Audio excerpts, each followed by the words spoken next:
یہ کہتا ہے بعض بچے بہت محبت چاہتے ہیں، بہت زیادہ پیار چاہتے ہیں، تو ان کا بھی علاج ہونا چاہیے. ان کے یہاں تو مصیبت ہے نا، بچہ پیار کرنے والا ہو پھر اس کو پیار بھی دو. ایکسیپشن تو ہیں، بعض یہاں بھی بہت پیار کرنے والے لوگ ہیں، لیکن اکثر یہ بچوں کا جو پیشن ہے اس کو ریٹرن کرنا ذرا مشکل سمجھتے ہیں اپنے لیے. مزاج میں کھلا جوابی اظہار شامل نہیں ہے، اس لیے اس کو بھی انہوں نے بیماری بنا کے ٹریٹ کیا ہوا ہے.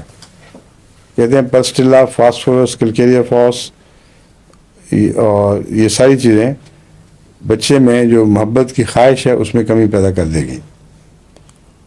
اور وہ بچہ جو ہر وقت گندا ہی نظر آئے اس کے لیے کون کون سی؟ سلفر بھی، سورائنم بھی، اور گریفائٹس بھی، ہیپسل بھی. ٹھیک ہے. کیا سنا نہیں، لیکن یہ ہرگز بعید نہیں کہ گندے چہرے والے کو نیٹرمول فائدہ دے دے. یعنی گندا چہرہ کانٹرا انڈیکیشن نہیں ہے نیٹرمول کی، لیکن نیٹرمول کی کانسٹیٹیوشنل علامات میں چہرے کا گندا ہونا شامل نہیں ہے.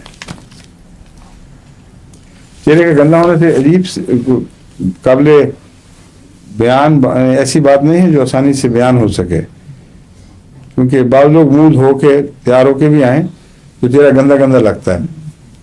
یہ اس کیفیت کو ظاہر کر رہے ہیں. یہ سلفر، سورائنم، گریفائٹس، ہیپسل، ان میں یہ علامتیں ملتی ہیں.